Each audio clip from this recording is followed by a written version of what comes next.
यहाँ पे हमें कल्चर की बात ज्यादा करनी है। ओके, और यहाँ पे नेहरू ने हिस्टोरिकल पॉइंटर्स को दिखाते हुए हमारे कल्चर की जो डाइवर्सिटी है उसे अप्रिशिएट किया है, डिसडेन टोन में नहीं लिखा है, तो आपको ये भी समझना है। ओके, अब हम बात करते हैं the discovery of India and my experiment with truth, दोनों की ही हम बात करते हैं। तो दोनों एक बुक फॉर्म में लिखी गई हैं, और जहां तक है मैं शायद कल की क्लास में ये बात मिस कर गई थी, माई एक्सपेरिमेंट विथ ट्रूथ कोई ऐसे नहीं है बल्कि ये एक बुक है, तो जब आप उसका आंसर लिखेंगे तो उसे अंडरलाइन करेंगे। सेम आप द डिस्कवरी ऑफ इंडिया के साथ भी आपको यही काम करना है। ओके, क्या सभी लोगों को पीडीएफ विजिबल नहीं है, बताइए। ओके, तो डिस्कवरी ऑफ इंडिया में जवाहरलाल नेहरू एक्सप्लेन करते हैं, क्या एक्सप्लेन करते हैं, यूनिवर्सिटी इन डाइवर्सिटी को। तो मैं पहले आपको कुछ पॉइंटर्स बताना पसंद करूंगी जिससे कि आप लोगों को आइडिया हो जाए कि कैसे आंसर लिखना है। तो सबसे पहले जब आप इंट्रोडक्शन पार्ट लिखते हैं तो आप वहां पे कुछ की पॉइंटर्स जिसे आप पूरे आंसर में एक्सप्लेन करेंगे आप उनको लिख सकते हैं। जैसे यहाँ पे कुछ कीवर्ड्स हैं, there are so many religions, there are so many language, customs, tradition, ये आपके कुछ कीवर्ड्स हो गए जिसे आप अपने आंसर में दिखाएंगे। ठीक है, फिर हम कुछ कीवर्ड्स और देखते हैं कि जो इंडिया है वो जोग्राफिकल एरिया की ही सिर्फ बात नहीं होती बल्कि उसमें बहुत सारे कल्चर, बहुत सारे हिस्टोरिकल पहलू भी हमें देखने को मिलते हैं। ठीक है, अभी हम सिर्फ पॉइंटर्स की बात कर रहे हैं कि आपको क्या क्या इलेबरेट करना है। अब यहाँ पे देखिए एक वर्ड इन्होंने पैलिम्सेस्ट वर्ड यूज किया है इंडिया को डिस्क्राइब करने के लिए, मतलब कि कहने का है कि इंडिया का जो इतिहास है वो केवल एक पहलू से नहीं लिखा गया है बल्कि बहुत सारे पहलू से लिखा गया है। ठीक है, ये एक पॉइंटर हो गया आपका। अब आप नेक्स्ट पॉइंटर में रिलीजन की बात कर सकते हैं कि इंडिया में सिर्फ एक ही रिलीजन नहीं है बल्कि बहुत सारे रिलीजन है। तो आप देखते ही हैं ऑलरेडी बहुत सारे रिलीजन आपको इस देश में देखने को मिलेंगे।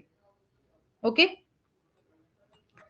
नेक्स्ट आप पॉइंटर यूज कर सकते हैं या आप लिख सकते हैं, जब हिस्ट्री भी थोड़ा आपको दिखानी होगी तो आप ये बता सकते हैं कि जो इंडिया है उसमें फ्रीडम स्ट्रगल ने कैसे शेप किया है एक नेशनलिज्म की भावना।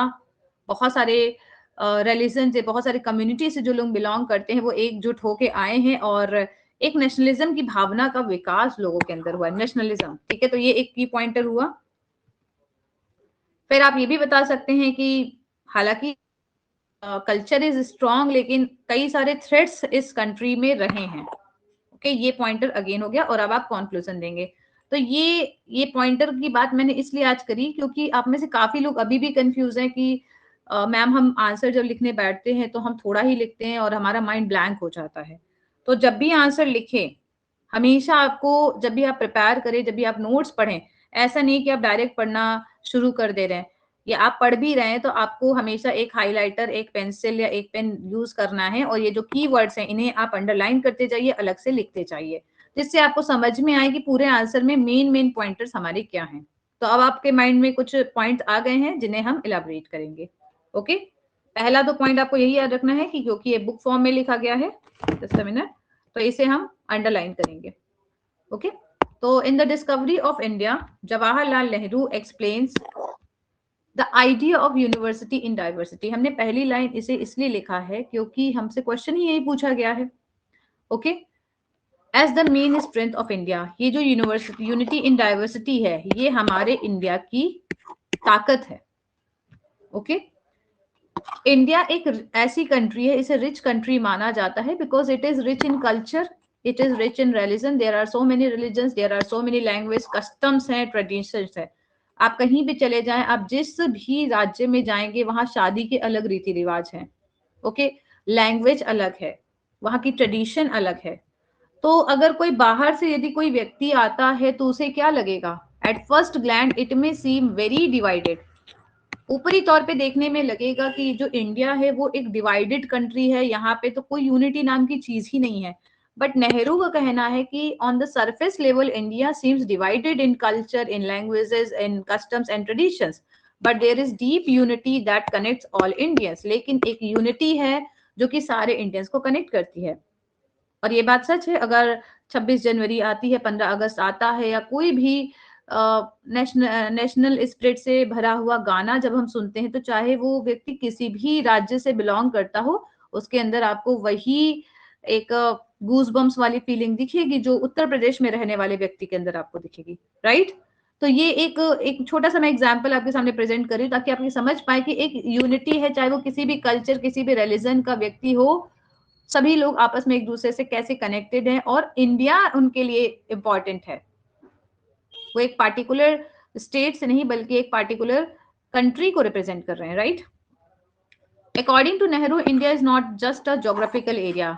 तो इंडिया एक जोग्राफिकल एरिया नहीं है, लेकिन ये एक ऐसा एरिया है जिसका एक रिच कल्चर है, हिस्टोरिकल एंटिटी भी है। आपने देखा है इंडिया का एक बहुत बड़ा इतिहास है। आप सभी ने इतिहास पढ़ा होगा, जीएस में पढ़ा होगा या आपने पहले की क्लासेस में पढ़ा होगा। मुगल डायनेस्टी यहाँ पे आती है, वैदिक सभ्यता हमने पढ़ी, आर्यन कल्चर पढ़ा, उसके बाद आपने गुप्ता डायनेस्टी, चोल डायनेस्टी, मतलब आपने देखा होगा कितने सारे राजा हैं जो इंडिया में ही रहे हैं, या कुछ बहुत सारे एम्परर्स, बहुत सारी डायनेस्टी आई है जो बाहर से आई है। तो इंडिया हिस्टोरिकल भी बहुत रिच रहा है और कल्चरल भी इसका बैकग्राउंड बड़ा रिच रहा है। Over thousands of years, many different people or many different group of people came to India। तो जब आपने एलटी प्री में पढ़ा होगा तो आपने देखा होगा कि यहाँ पे इन्होंने हिस्ट्री का भी पॉइंटर बताया है कि यहाँ पे आर्यंस आते हैं, मुगल्स आते हैं, यूरोपियंस आते हैं, सभी आते हैं। उसमें से कई सारे लोगों का पर्पस था इंडिया से एक, जो भी इंडिया में जो ट्रेड था या इंडिया में जो भी चीजें थी, जो भी रिसोर्सेस है, उन्हें यूज करना, right. Instead of destroying each other, they mix their cultures, ideas and tradition। अब यहाँ पे आर्यंस, मुगल्स एंड यूरोपियंस की बात हो रही है कि जितने भी लोग बाहर से आए, दूसरे देशों से या दूसरी सभ्यता से जो भी लोग आए, उन्होंने एक दूसरे को डिस्ट्रॉय करने की बजाय क्या किया, सबने आपस में अपना कल्चर मिक्स किया, आइडियाज, ट्रेडिशन मिक्स किए, and in this way it created a rich and diverse civilisation, right. जैसे आप शुरू में पढ़ते हैं, सैंधव सभ्यता आपने पढ़ी, हड़प्पा सिविलाइजेशन आपने पढ़ी, राइट राइट, नील नदी सभ्यता आपने पढ़ी। तो आपने देखा कि हर एक सभ्यता, सिविलाइजेशन जब आती है तो उसका एक बड़ा इम्पैक्ट हमारे इंडिया पे रहा, right. Nehru uses the word palimpsest. Palimpsest मतलब होता है एक ऐसा मतलब हम कह सकते हैं एक ऐसा लेख जो कि दोबारा लिखा गया हो, okay. So if I talk about the history of India, so it is actually not written once, it is rewritten so many times, okay। It means a surface on which many layers are written। palimpsests मतलब क्या होता है, एक ऐसा पत्र होता है, हम इसे एक ऐसा पत्र बोल सकते हैं जिसपे आप जो भी लिखा गया है उसे हटा के दोबारा से लिख सकते हैं। तो same as India is like that only, जिसपे हमने देखा कि जो इतिहास है इंडिया का वो मल्टी लेयर्ड इतिहास है, मल्टी लेयर्ड हिस्ट्री है। India has many layers of history and culture. तो यहाँ पे अभी मैंने आपको बताया, एक कंपैरिजन किया गया है पैलिम्सेट से, जो एक ये पत्र होता है जिसपे हम कई लेयर में लिख सकते हैं, ओके। लेकिन अगर जब आप जो लिखा हुआ है जब आप उसे इरेज करके दूसरी कुछ लिखावट लिखते हैं तो आपको पहली वाली चीजें थोड़ी सी उभरी हुई दिखती हैं। तो सेम एज इंडिया का भी कल्चर वैसा ही है, नई सभ्यता आती है, पुरानी सभ्यता का जो इम्पैक्ट है वो हट जाता है, या हम कह सकते हैं पुरानी सभ्यता का जो इम्प्रेशन है वो हट जाता है, बट ऐसा नहीं है कि पूरी तरीके से हटता है।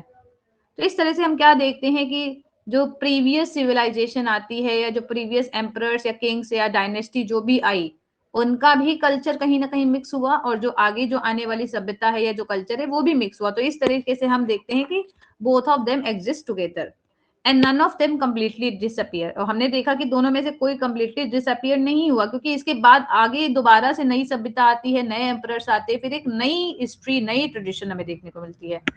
And in this way, India gains a unique identity. Next is religion। तो आई होप आपको यहाँ तक समझ में आया है। ये जो पॉइंटर्स हमने डिस्कस किए, क्या आप ये समझ पा रहे हैं? प्लीज यस या नो में बताइए हमें।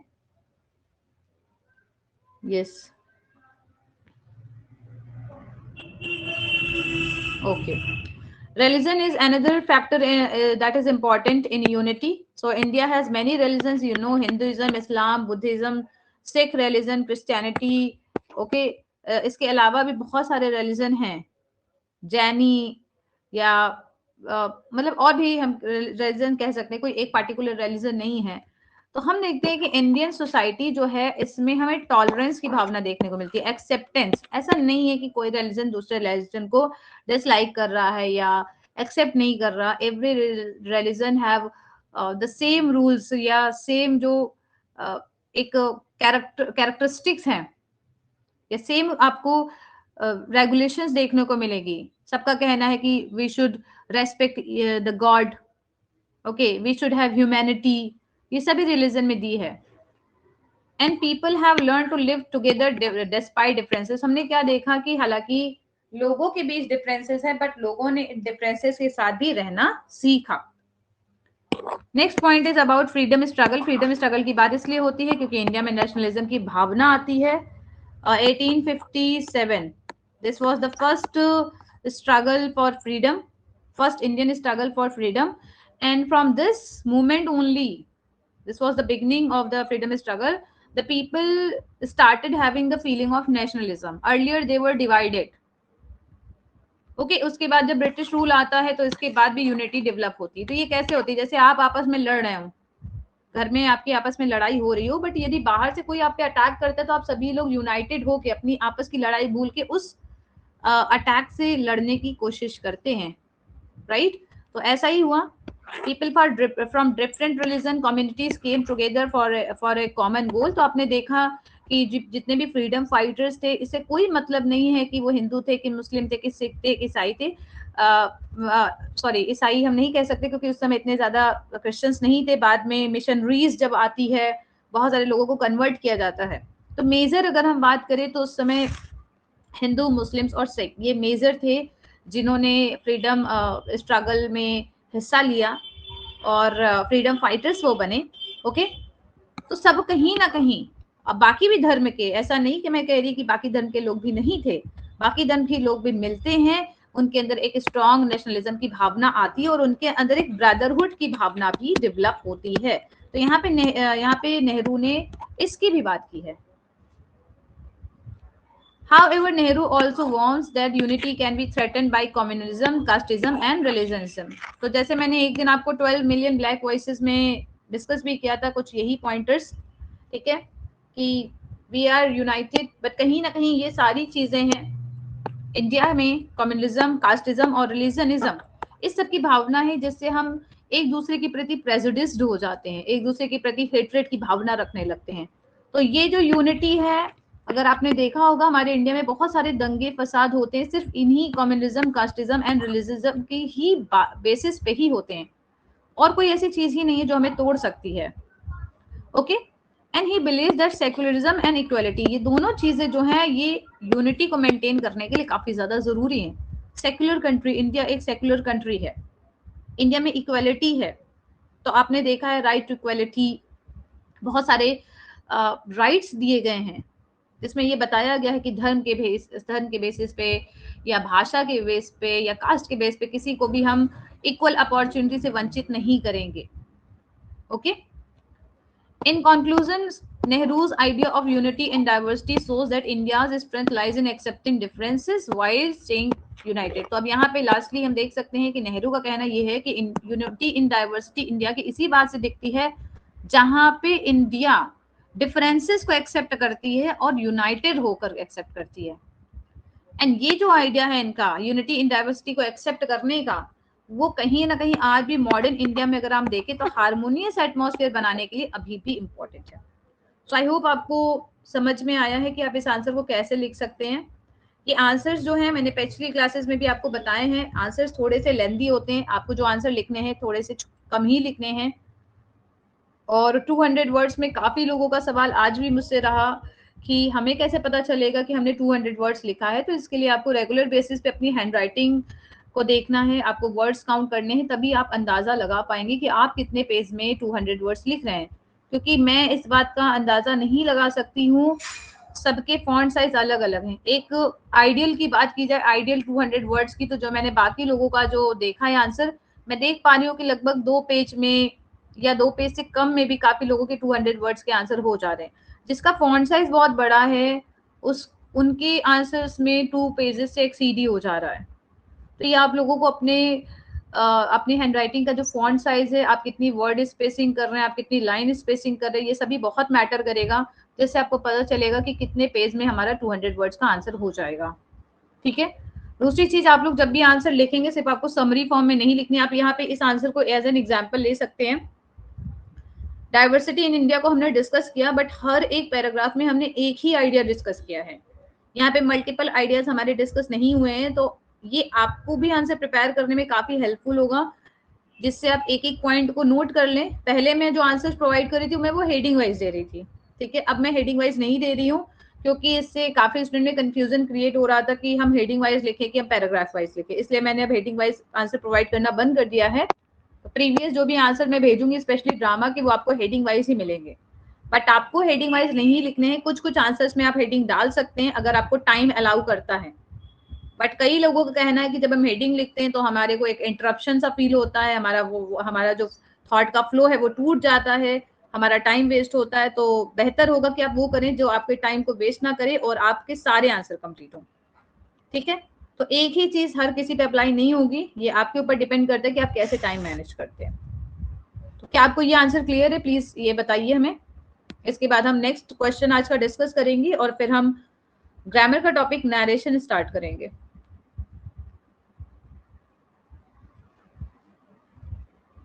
ओके।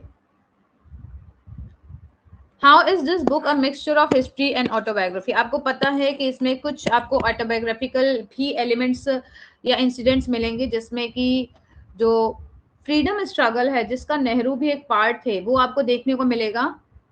और हिस्ट्री जब हमने बताया कि आर्यंस के टाइम से या बहुत सारे जो डायनेस्टी आती है, बहुत सारे एम्परर्स आते हैं, किसने हमारी कंट्री पे या किस कल्चर ने हमारी कंट्री पे क्या प्रभाव छोड़ा, इसका भी उन्होंने जिक्र किया है इस बुक में। ठीक है, तो चलिए हम उसकी बात करते हैं। पहले हम देख लेते हैं कि किन किन पॉइंट्स को इस आंसर में दिखाया गया है। तो पहले आप जब बात करते हैं इंट्रोडक्शन की, आप में से काफी लोगों को यही कंफ्यूजन है अभी भी कि इंट्रोडक्शन कैसे लिखे और कंक्लूजन कैसे लिखे। तो देखिए, इंट्रोडक्शन में आप उन पॉइंट्स को लिखेंगे जो आप थोड़ा सा बताना चाह रहे हैं, और इसमें एक पॉइंट्स आप राइटर से रिलेटेड भी लिख सकते हैं, या एक पॉइंट आप किताब से रिलेटेड या बुक से रिलेटेड, ऐसे से रिलेटेड भी लिख सकते हैं। ओके। तो the discovery of India by Jawaharlal Nehru is a unique book because it combines history with autobiography. तो यहाँ पे क्वेश्चन पूछा गया, उसी को आप रिलेट करते हुए आपने ये आंसर लिखा। फिर आपने यहाँ पे कुछ पॉइंट्स बताए कि यहाँ पे कुछ रिकॉर्ड्स है पास्ट इवेंट का, लेकिन नेहरू के खुद के पर्सनल थॉट और एक्सपीरियंस भी है। तो अब यहाँ पे हम देखते हैं कि यहाँ पे क्या क्या पॉइंटर्स हैं जो आपको एलाबोरेट करने हैं थोड़े से। तो देखिए, यहाँ पे क्वेश्चन क्या पूछा गया, हिस्ट्री भी है ऑटोबायोग्राफी भी है। तो पहला तो एक आप पैराग्राफ लिख सकते हैं कि कैसे ये हिस्टोरिकल अकाउंट को दिखाता है, तो ये आपका एक पैराग्राफ हिस्टोरिकल अकाउंट पे हो सकता है। एक पैराग्राफ में एक चीज को लिखेंगे तो आपके लिए भी चीजों को मैनेज करना आसानी होगी। ठीक है। दूसरा आप पैराग्राफ लिख सकते हैं ऑटोबायोग्राफी में, क्योंकि ऑलरेडी क्वेश्चन में क्लियरली ये चीज दी हुई है, तो आप ऑटोबायोग्राफिकल टोन बता सकते हैं। तो मैंने आपको बताया कि फ्रीडम स्ट्रगल इनके समय में ही था, ये खुद भी प्रिजन में थे, ये बुक भी उन्होंने प्रिजन में ही लिखी थी। आप लोग मेंशन करेंगे चैट बॉक्स में कि किस प्रिजन में थे जब इन्होंने लिखा इस बुक को। फिर आप थर्ड पैराग्राफ में ये लिख सकते हैं कि हिस्ट्री को इन्होंने सिर्फ एक डेटा के तौर पे ही नहीं दिखाया, बल्कि खुद के पॉइंट ऑफ व्यू से भी दिखाया है। ओके। कुछ और पॉइंटर्स आप यहाँ पे लिख सकते हैं कि इनका क्या रोल रहा फ्रीडम मूवमेंट में, एक ऑटोबायोग्राफिकल टोन में।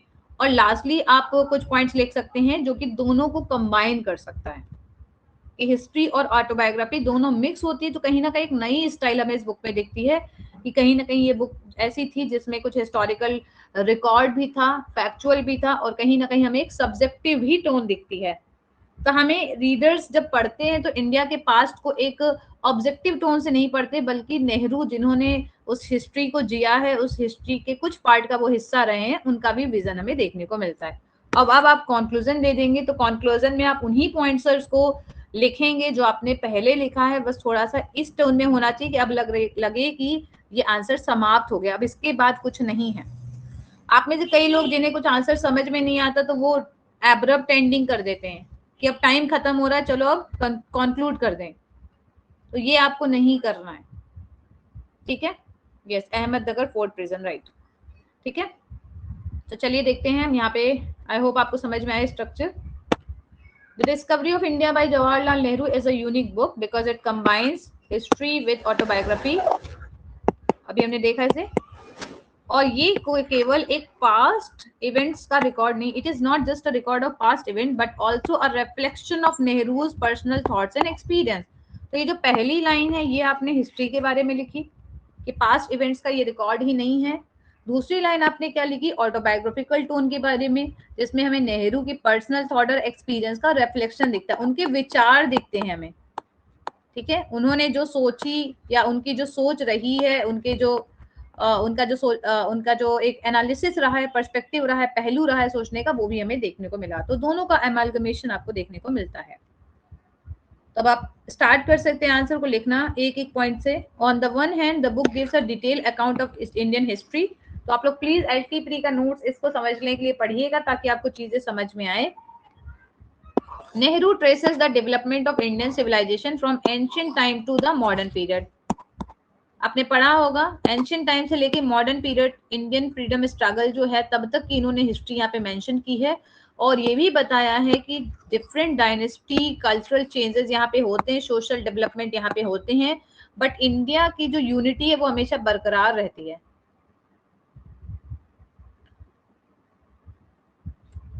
He shows how India has evolved over centuries। इन्होंने ये भी बताया कि इंडिया एक ऐसी कंट्री है जिसका भले ही यहाँ पे बहुत सारे अटैक हुए हैं, इन्वेजन हुए हैं, यहाँ पे इन्होंने ये भी वर्ड यूज किया है, there were so many invasions जिन्होंने इंडिया की जो डिग्निटी है उसे तोड़ने की कोशिश करी, बट ये जितने भी इन्वेजन हुए हैं इन्होंने इंडिया की डिग्निटी को तोड़ा नहीं है बल्कि और इसे मजबूत किया है। ओके, तो ऑन द वन हैंड हम देखते हैं the book is, on the other hand हम देखते हैं बुक ऑटोबायोग्राफिकल है। तो एक तरफ तो आपने देखा कि बुक हिस्टोरिकल है, एक तरफ आप ये भी कह सकते हैं कि ऑटोबायोग्राफिकल है। क्यों ऑटोबायोग्राफिकल है? Because Nehru wrote in when he was in prison during the freedom struggle. इन्होंने तब लिखा जब वो खुद भी प्रिजन में थे और उनके पास एक अपॉर्चुनिटी थी ताकि वो अब इंडिया के बारे में गहराई से सोच पाए।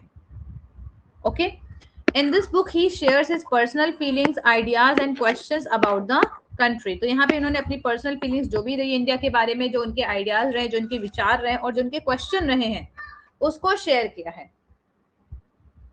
Okay, this makes the book more personal and engaging. तो कहीं ना कहीं आपको ये बुक ज्यादा पर्सनल और ज्यादा एंगेजिंग लगती है। जैसे माय एक्सपेरिमेंट विद ट्रुथ आपने क्या देखा था, वो क्यों थोड़ी सी एक अलग ऑटोबायोग्राफी थी, एक ट्रेडिशनल ऑटोबायोग्राफी नहीं थी, क्योंकि ट्रेडिशनल ऑटोबायोग्राफी में ज्यादातर लोग अपनी अचीवमेंट के बारे में बात करते हैं। कोई भी इतनी ऑनेस्टी के साथ तो एक्सेप्ट नहीं करता कि उन्होंने अपनी लाइफ में चोरी की या अपनी लाइफ में ये क्राइम किया, या क्राइम नहीं हम कह सकते थे गलती की है।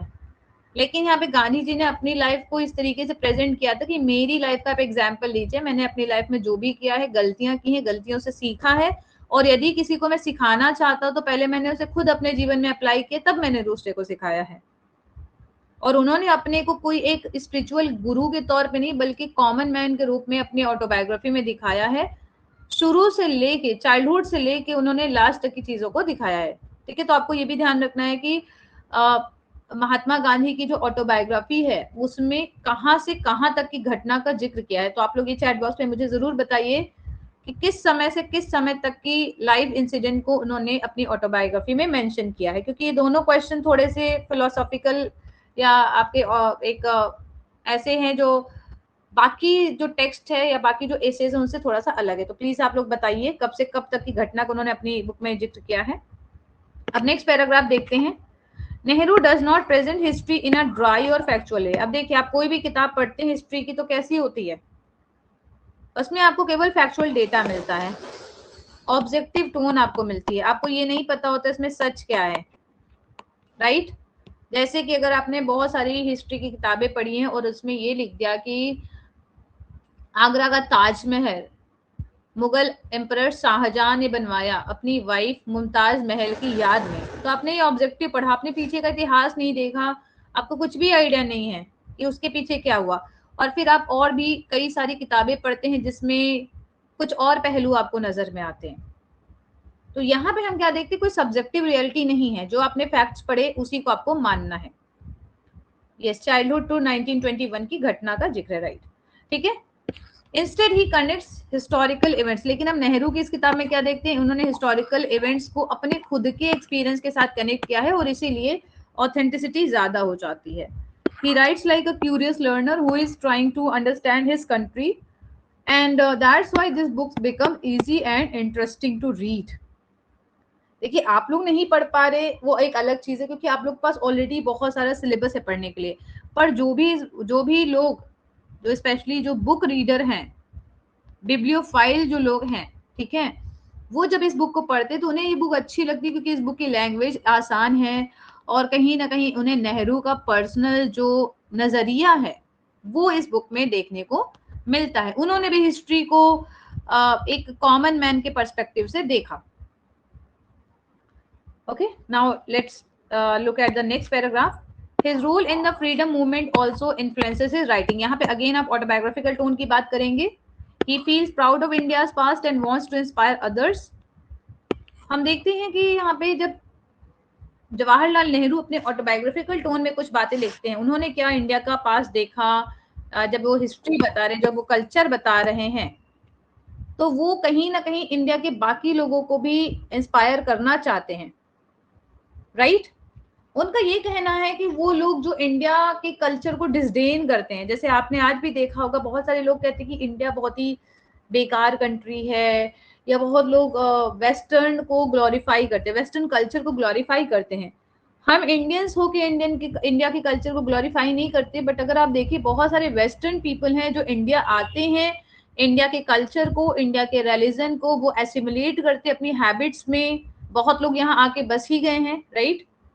आप में से कई लोग वृंदावन गए होंगे तो आपने देखा होगा वहां पे बहुत सारे लोग हैं जो रशिया से हैं या फॉरेन अदर कंट्रीज से हैं, जो कि आ रहे हैं, जो कृष्ण भजन कर रहे हैं और उन्हें यही अच्छा लग रहा है. राइट? तो कहीं ना कहीं अगर आप देखें तो इंडिया का जो स्पिरिचुअल कनेक्शन है वो कहीं और कंट्री में देखने को नहीं मिलेगा. तो ये कल्चर है जो नेहरू जी ने दिखाया है इस किताब में. एंड ऐसा नहीं है कि उन्होंने सिर्फ चीजों को ग्लोरीफाई किया है, बल्कि उन्होंने इंडियन सोसाइटी की जो वीकनेस है, जैसे अभी हमने बताया कि इंडिया की जो यूनिटी है उसे कुछ 3 ही चीजें हैं जो डिस्ट्रॉय कर सकती हैं. वो है communism, next is casteism and third is religionism. ठीक है, इन तीनों के बेसिस पे इंडिया की यूनिटी को, सोसाइटी को तोड़ा जा सकता है. तो आप लोग जानते हैं बहुत सारे इंसिडेंट ऐसे होते हैं जिससे हमारे कल्चर में या हमारे इंडिया में बहुत सारे अभी भी डिफरेंसेस हैं. इवन सोशल इनइक्वालिटी, ठीक है, ये लोअर क्लास का है, ये अपर क्लास का है, या ये इस रिलीजन का है, ऐसी बहुत सारी बातें होती हैं जो कि इंडिया की यूनिटी को एक तरह से डिस्टर्ब करती हैं, अफेक्ट करती हैं. राइट? तो अब देखिए यहाँ पे हम कंक्लूजन करने के बाद एक चीज और आपको बताएंगे.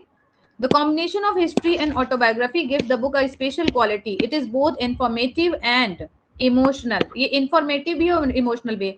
इंफॉर्मेटिव हिस्ट्री के पॉइंट ऑफ व्यू से है और इमोशनल ऑटोबायोग्राफी के पॉइंट ऑफ व्यू से. जब आप नेहरू जी का पॉइंट ऑफ व्यू पढ़ते तो आपको लगता है कि आप खुद उस विजन को देख पा रहे हैं. Readers not only learn about India's past but also understand Nehru's thoughts and vision. तो रीडर्स केवल इंडिया का पास्ट पढ़ते नहीं है. जब हम हिस्ट्री की किताब पढ़ते तो हम क्या देखते हैं? हम केवल इंडिया का पास्ट पढ़ते हैं, हमें नहीं पता उस समय क्या हुआ है. ओके, और हम कहीं ना कहीं थोड़ा सा डाउटफुल भी रहते कि ये जो चीजें लिखी है सही है कि नहीं. ओके, क्योंकि जब आप पढ़ते हैं हिस्टोरिसिज्म का, अगर आप थ्योरी देखें, अगर आप में से किसी लोगों ने, किन्हीं भी लोगों ने तैयारी करी नेट की, तो वहां पे एक कॉन्सेप्ट है textuality of history, historicity of textuality and textuality of history. Textuality of history ये बताता है कि जितनी भी हिस्ट्री है that is just a record. ऐसा कोई जरूरी नहीं है कि ये जो चीजें लिखी गई हैं ये सही में घटना ऐसी हुई है, क्योंकि जो भी राजा आते हैं या जो भी आपने देखा है कि जो भी ब्रिटिशर्स आए, उन्होंने अपने हिसाब से हिस्ट्री को तोड़ मरोड़ के प्रेजेंट किया है. और जिसका सबसे जीता जागता एग्जाम्पल आपको थिंग्स फॉल अपार्ट में देखने को मिला है. राइट? जब हम वहां पे देखते हैं ओकोनवो की डेथ होती है, तो उनकी डेथ को जो ब्रिटिश जो गवर्नेंस से जो एक पर्सन होते हैं, अभी मुझे नाम रिकॉल नहीं हो रहा उनका, ठीक है, वो क्या करते हैं, ओकोनवो की डेथ को एज अ रिकॉर्ड केवल अपनी बुक में मेंशन कर देते हैं. वहां पे हमें अफ्रीका का कल्चर उनकी तरफ से नहीं दिखता है. और इवन वेस्टर्न्स जो भी पीपल रहे हैं, उन्होंने इंडिया के कल्चर को हमेशा डिसडेन ही किया है. जिसमें आपके लिए बहुत बढ़िया एग्जांपल है रुडयार्ड किपलिंग का, who said that Indians are या वी कैन से जितने भी कॉलोनियल पीपल हैं, they are like white man's burden. और भी बहुत सारे राइटर्स आपने देखे, जोसेफ कॉनराड या रुडयार्ड किपलिंग के किम वर्क में ही आपने देखा है। There are so many works. Okay, तो हमें नहीं पता कि हिस्ट्री कितनी सही रही है, बट क्योंकि यहाँ पे नेहरू के पॉइंट ऑफ व्यू से, वो एक इंडियन है, उन्होंने अपने पॉइंट ऑफ व्यू से हिस्ट्री को दिखाया, तो उसमें सच्चाई है। In conclusion, the discovery of India is a successful blend of history and autobiography. अब यहाँ पे आप कंक्लूजन को ध्यान दीजिएगा, ठीक है। यहाँ पे कंक्लूजन देखिए, बहुत ज्यादा भारी भरकम आपको नहीं लिखना है, सिंपल लैंग्वेज में लिखना है और सम अप करना है। In conclusion, to sum up, to conclude, इस सारे वर्ड्स को आप यूज करिए ताकि समझ में आए कि हमारा अब कंक्लूजन आ गया है, अब हमारा ये आंसर खत्म होने वाला है। अब आप एक सम अप टोन में लिख सकते हैं कि ये जो डिस्कवरी ऑफ इंडिया है, ये एक हिस्ट्री और ऑटोबायोग्राफी का मिक्सचर है, ब्लेंड है। और ऐसा नहीं कि आप इन्हीं लाइंस को लिखें, जरूरी नहीं है, आप कुछ और भी लिख सकते हैं। या आप लिख सकते हैं कि ये जो कॉम्बिनेशन है, this combination makes this work different from other works, and it does not only present an objective approach of the history, it also present a subjective approach mixed with rational thoughts।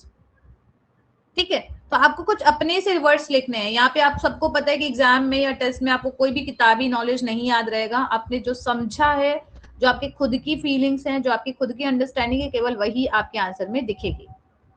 तो ये आपको छोटा सा 4 line का आपको conclusion लिखना होगा, 4 line का छोटा सा इंट्रोडक्शन लिखना होगा, जिससे एक समझ में आए कि हाँ, इस स्टूडेंट को समझ है या नहीं है, या इस स्टूडेंट के अंदर ये एबिलिटी है कि नहीं कि कंक्लूजन प्रॉपर हो पा रहा है। ठीक है, so this conclusion makes it a meaningful and powerful work that continues to inspire readers. तो इस लाइन को आप थोड़ा रिप्लेस भी कर सकते हैं।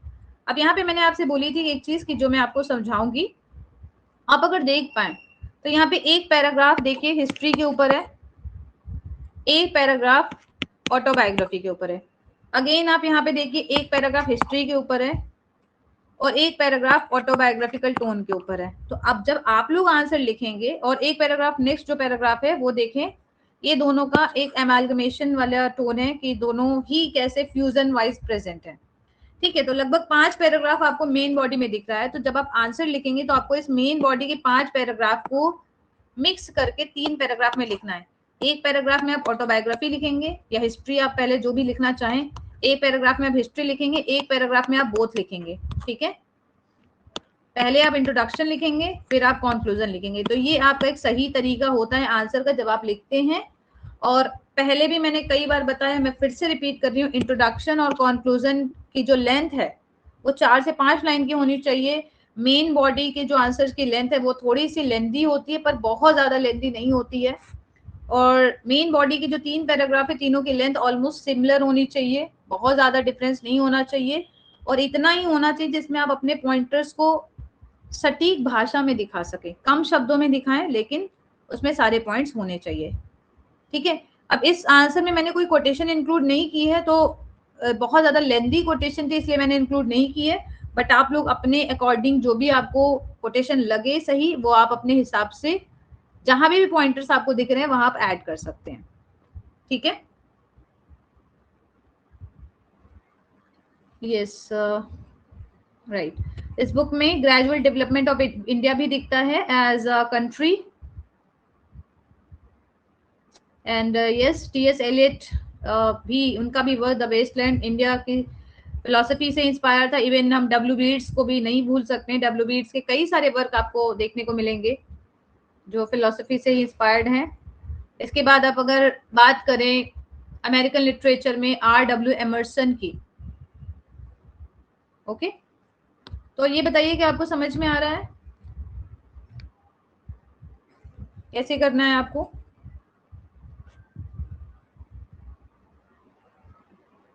ओके, तो इस तरह से आज हमारा प्रूफ सेक्शन कंप्लीट हो जाता है। और कल हम कोई क्लास नहीं लेंगे क्योंकि आप सबको अब थोड़ा सा ब्रेक की जरूरत है। ब्रेक की जरूरत है इसलिए ताकि जो ड्रामा और जो प्रोज सेक्शन है दोनों आप रिवाइज कर पाए। आप में से कई सारे लोग हैं जिन्होंने ड्रामा अच्छे से पढ़ा नहीं है, रिवाइज नहीं किया है, तो जैसे जैसे टाइम बढ़ेगा वैसे वैसे आपके लिए प्रेशर बढ़ता जाएगा। ठीक है, ये जो बाकी के क्वेश्चन है इंडियन कल्चर के ऊपर, इसको आपको अच्छे से पढ़ना है। और एक चीज और आप समझिए, आप में से कुछ लोग ये गलती कर रहे हैं। जैसे अगर मैं क्वेश्चन दे रही हूँ, ये वाला क्वेश्चन, कि how is this book a mixture of history and autobiography. आप लोग क्या कर रहे हैं, इसी आंसर को पढ़ रहे हैं और इसी आंसर को अपनी लैंग्वेज में लिख दे रहे हैं, या ऑलमोस्ट सिमिलर ही रहता है। तो आपको अगर मैं बाकी के 4 क्वेश्चन दे रही हूँ, आपको उसे भी पढ़ना है और उसके भी कुछ पॉइंटर्स को आपको इंक्लूड करना है। हम एक तरह से कह सकते हैं, आपने जो भी 6-7 पे जो भी पढ़ते हैं, उनका जो निचोड़ जो आपने समझा है, उनका जो जिस्ट है, वो आपको अपने थॉट्स को प्रेजेंट करना है आपको 2 पेज में। और अगर आप देखें तो यहाँ पे कुछ एक ही पॉइंट नहीं है। जैसे यहाँ पे अगर आप देखें, मैंने आपसे बात करी कि इंडिया के कल्चर के निगेटिव एस्पेक्ट की बात करी, तो यहाँ पे ये पॉइंट लिखा है कि कास्ट डिस्क्रिमिनेशन, सुपरस्टिशन और जो बहुत सारी डिससिमिलैरिटी है उसको इन्होंने बताया है। ठीक है, यहाँ पे उन्होंने सिर्फ कमियों अच्छाइयों की बात नहीं करी, कमियों की बात की। तो इन सारे पॉइंट्स को भी आप अपने आंसर में दिखा सकते हैं। नेशनलिज्म वाले पॉइंट को जब हमने पढ़ा है, तो यहाँ पे आप नेशनलिज्म वाले पॉइंट के लिए थोड़े से पॉइंट यहाँ से ले सकते हैं। तो इस तरह से आपका आंसर बहुत रिच हो जाएगा, कंटेंट में, क्वालिटी में बहुत रिच हो जाएगा। और आप में से कई सारे लोग हैं जिन्हें सेंटेंस बनाना नहीं आता, तो मैं दोबारा से आप लोग को ये कह दूं कि सेंटेंस बनाना मैं नहीं सिखा सकती हूँ आपको। आप लोग काफी मैच्योर हैं, सेंटेंस बनाने का टाइम जो है, जो सीखने का टाइम है, वो ऑलमोस्ट बहुत पहले निकल गया है। अब आपको अपने थॉट्स को लिखना है। और यहाँ पे बहुत सारे सेंटेंसेस है जो आंसर में मैं आपके सामने प्रेजेंट करती हूँ, शेयर करती हूँ। तो अगर आप उनसे नहीं सीख सकते हैं, तो फिर आपको जो भी ग्रामर की जो बेसिक बुक है, जहाँ पे आपको सेंटेंसेस सीखना है, सिखाया जाता है, वो आप देख सकते हैं। जी मयंक जी, सही रहेगा, बट बस वही है कि क्वेश्चन पूछा जाए। इंडस वैली की अगर हम सिर्फ बात करें, तो इंडस वैली में सिर्फ एक ही पहलू आपको दिख रहा है। ठीक है, और यदि पूछा जाए बाकी रेफरेंस से भी एक जनरल क्वेश्चन पूछा जाए, तो आपको पूरा जनरल क्वेश्चन दिखाना पड़ेगा, जनरल पॉइंट ऑफ व्यू दिखाना पड़ेगा। क्योंकि इंडस वैली सिविलाइजेशन जो है, वो केवल इंडिया के कल्चर का या हिस्ट्री का केवल एक ही पार्ट है। तो अगर इंडस वैली के पॉइंट ऑफ व्यू से क्वेश्चन पूछा जाएगा, तो आप बिल्कुल लिख सकते हैं। पर मुझे जहां तक समझ में आता है, ये जो टॉपिक है, इससे आपको एक ही क्वेश्चन मतलब मिलेगा, जो कि एक जनरल क्वेश्चन होगा। राइट, आप लोग प्री के नोट्स जरूर पढ़िएगा, ताकि एक आइडिया आपका क्लियर हो सके।